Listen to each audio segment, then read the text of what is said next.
sí. Pero eso es lo que pasa, que hay una contradicción completa entre ellos mismos. Porque ellos, los calvinistas, según quien sea, claro, confunden. Bueno, ustedes están confundidos, ¿no? Porque unos dicen una cosa en cuanto al versículo 2 y otros dicen otra cosa con respecto al versículo 2. Y según lo que digan en cuanto al versículo 2, como consecuencia, también será una cosa distinta la que se diga del versículo 6. Entonces, de ellos, quienes dicen que en el versículo 2 no se habla de creyentes, o dicho de otra manera, de falsos creyentes, pues entonces respetan el versículo 6, porque se dan cuenta de que el versículo 6 sí está hablando de las tinieblas de afuera, y son calvinistas. Pero claro, ¿qué pasa? Que si ellos reconocen que el versículo 2 está hablando de verdaderos creyentes, bueno, lo vemos ahora, entonces el versículo 6, perdón, el 6, no puede referirse al infierno, al lago de fuego. Tienen esa posición encontrada entre ellos. Ni entre ellos se ponen de acuerdo. ¿Por qué? Porque no van haciendo exégesis. Y entonces crean una confusión total. Se contradicen. Por eso no pueden ir a los padres apostólicos. Los padres apostólicos no entraban en este conflicto. ¿Por qué? Porque ellos sabían que el versículo 2 significa cortar, y que se corta a los creyentes verdaderos, no falsos. Y que el versículo 6, esa frase, que se recogen, se cortan, se echan en el fuego y arden, significa lo que significa esa frase en todo el Nuevo Testamento, en todo, igual siempre. Se van guiando por estos manuales que son populares, son de venta popular. Entonces hay que tener cuidado, mucho cuidadito con todo esto muy popular. Porque aquí, entre paréntesis, quiero hacerles ver una cosa. En un sentido, existe la ilustración. Una cosa es ser un cristiano ilustrado, una persona que lee muchos libros sobre la naturaleza de Dios, sobre la salvación, sobre el pueblo de Israel, la cultura de la iglesia primitiva, cómo se lo comían los leones y todo esto, y que es el Espíritu Santo. Ilustración, libro tras libro, tras libro, tras libro, tras libro. No exégesis bíblica. Son dos cosas diferentes. Claro, usted se ilustra mucho.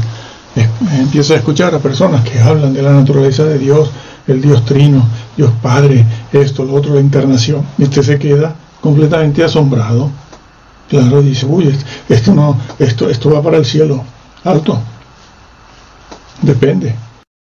Si está mutilando la palabra de Dios y simplemente hablando de la grandeza de Dios, pero negando doctrinas importantes de la Biblia que son necesarias para guardar la salvación, esa persona no entra. Esa persona no entra. Acuérdense de los judíos y los hebreos, que eran personas que tenían a su cuidado el texto, más el texto hebreo, que ha llegado a nosotros gracias a que los mismos que se oponían a Jesús lo cuidaban ese texto, pero ellos no entraron. ¿Por qué? Porque su doctrina era errónea. Tenían una doctrina completamente errada. No te sirve cuidar mucho el texto hebreo o el texto griego y después tergiversar las escrituras. El Señor lo dijo: aquel que cambie, que agregue o quite. ¿Quién puede agregar o quitar del texto bíblico, de los manuscritos originales? Pues una persona que está en ese trabajo, y porque está en ese trabajo va a entrar. No, como me quites algo, yo te quito a ti del libro de la vida, y como agregues algo, yo te agrego las plagas. Hombre, es que yo he estado cuidándote el texto griego.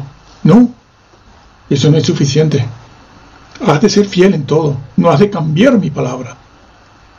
Y estas personas, como estoy demostrando, la cambian. Bueno, seguimos aquí. Aquí está esa parte donde esta persona comenta lo que ya les he dicho, y que yo he de hacer la exégesis ahora más adelante para ustedes. Correcta. Pero esta persona cita Hebreos 10:27. Dice aquí, pues para estos no hay sino una horrenda expectación de juicio. Eso lo dijo Pablo, y se lo dijo a verdaderos creyentes, como esta persona admite. No, Bean no, porque Bean y Robertson dicen que no son creyentes. Lo vamos a ver. Yo pongo aquí y se los demuestro. No son creyentes, por lo tanto el versículo 6 sí se refiere, según ellos y según la Biblia, al lago de fuego.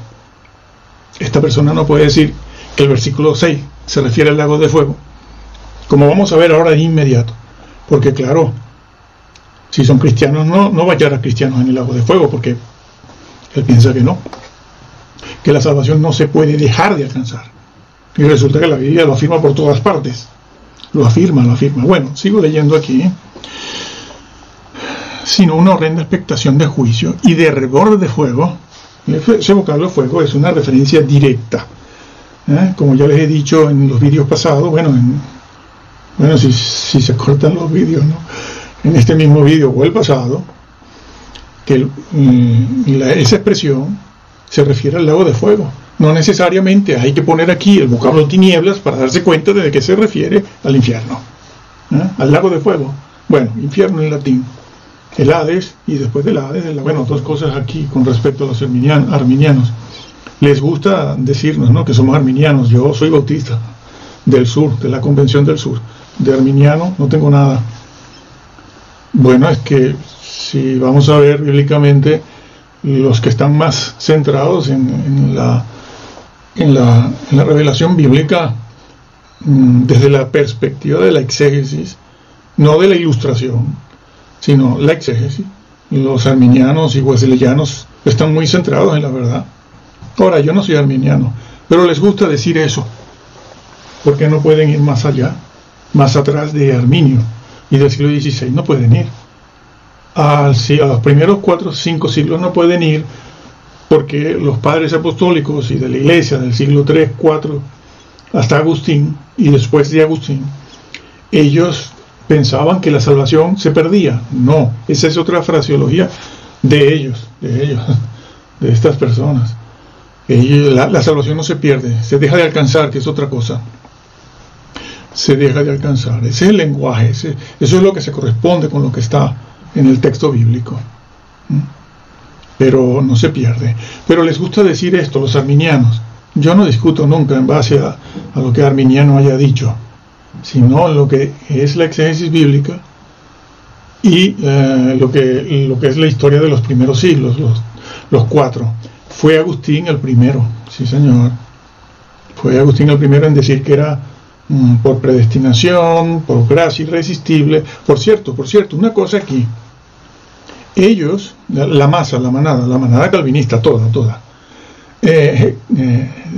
Si uno les hace ver lo que dijeron los padres apostólicos, ¿no?, del siglo I, II, tan solo ellos, dentro del siglo II, comenzando un poco el 3, enseguida les han enseñado a decir que esos son curas, que no eran curas, no eran curas.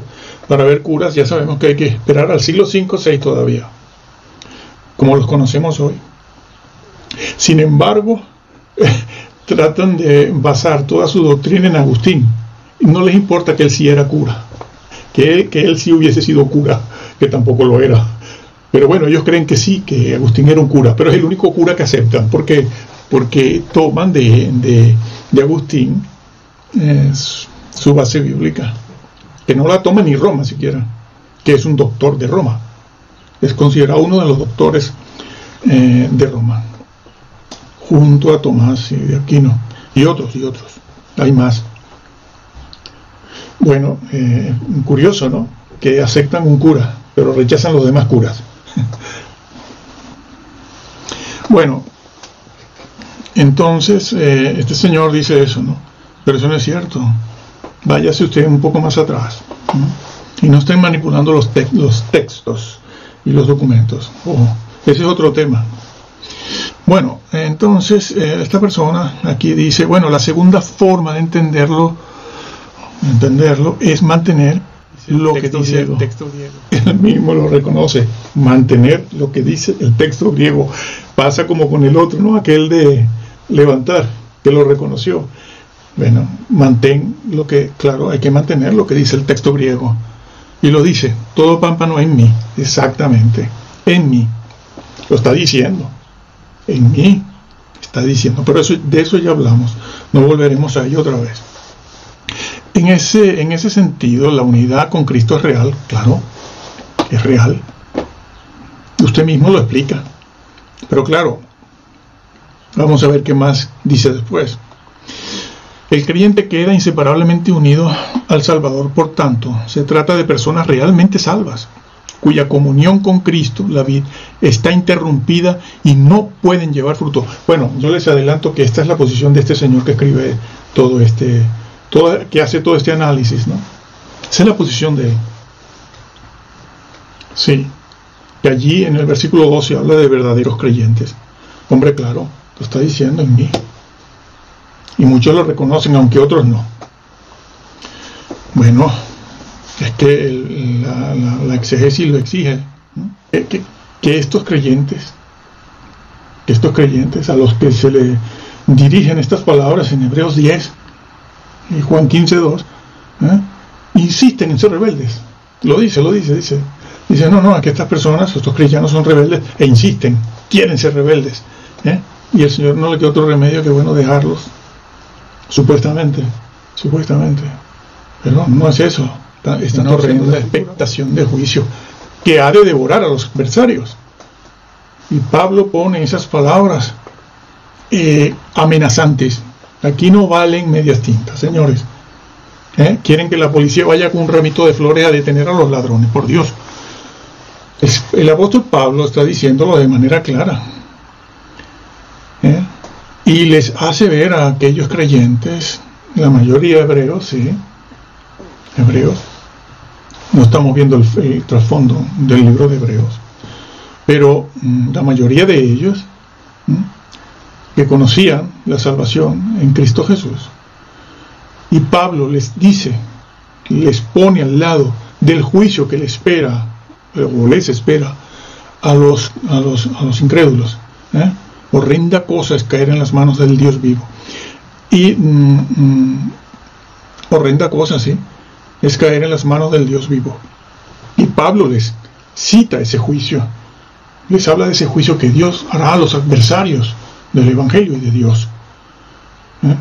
Pero esta persona dice que no pasa nada, son auténticos cristianos, Dios mío. Pero si el mismo versículo 27 lo está diciendo, horrenda cosa.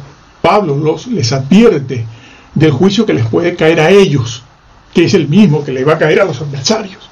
Dice, no pasa nada, no se trata de nada malo, no se asusten. Lo dice aquí, 26, 27, 28, 29, donde se habla de un juicio, donde la sangre de Cristo es pisoteada, el Espíritu Santo es violentado, y todo eso dicho acerca de lo que le va a pasar a los adversarios en un juicio de condenación en el lago de fuego, donde Pablo está haciendo que aquellos hebreos dirijan su mirada hacia esos juicios. Este señor viene y dice que entra de lleno en un pecado voluntario. Es un creyente que se aparta, interrumpe la comunión con Cristo, por lo que no lleva fruto. Una simple observación imparcial, dice, permite definirse en esta posición, es decir, una advertencia solemne para quienes están en Cristo. Esto es para auténticos creyentes, lo dice, lo considera, esta persona considera. Claro, ustedes entran en un conflicto porque después ven a otros calvinistas que dicen que no eran verdaderos creyentes. Y claro, dicen, bueno, ¿en qué quedamos por fin? Claro.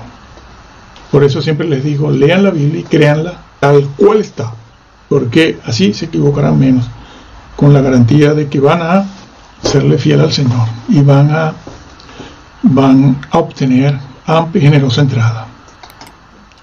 Bueno, retomo aquí la lectura. El pecado voluntario. Indudablemente, haber recibido todo cuanto es preciso para llevar fruto y negarse a llevarlo supone un acto de rebeldía voluntaria contra Dios, nada menos, levantando el puño contra Dios, pero los considera creyentes, que no pasa nada. Al final no va a pasar nada. No se van a condenar ni va a pasar nada. Pero, hay un pero. En este caso, hay barreras teológicas, ya lo dijo.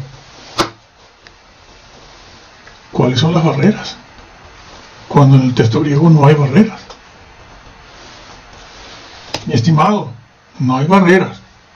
Pero usted lo reconoce. Yo sé por qué. Conocemos, hay barreras teológicas. ¿Dónde están esas barreras? Las barreras de la doctrina de su denominación, no del texto griego, no de la doctrina bíblica, no de la exégesis bíblica. La exégesis bíblica no ofrece una barrera teológica. La barrera teológica, ¿dónde están? Las barreras teológicas en las denominaciones. Y por inservible. Esa es una figura del Antiguo Testamento. Sigo en esto. La evaluación del contexto 15.5.6 exige una traducción conforme a la primera acepción, es decir, levantar. ¿Y qué hace? Inteligentemente va al versículo 6 porque sabe que el versículo 6 le va a negar el 2. Porque el versículo 6 dice que lo arranca y lo echa en las tinieblas de afuera. No usa el vocablo tiniebla porque no siempre se usa la palabra tiniebla, pero se usa cortar, echar en el fuego y arder. Y otras veces agregan alguna frase, como veremos en esta serie de vídeos, agrega la frase fuera, tinieblas de afuera. Pero claro, se da cuenta de que el versículo 6 le va a negar el 2, directamente va al 6. ¿Y qué hace? Dice, no, el 6 no está diciendo, no está hablando de eso, está hablando del sufrimiento del cristiano. Lo cambiaron por un purgatorio. De allí que hace año y medio, cuando yo dije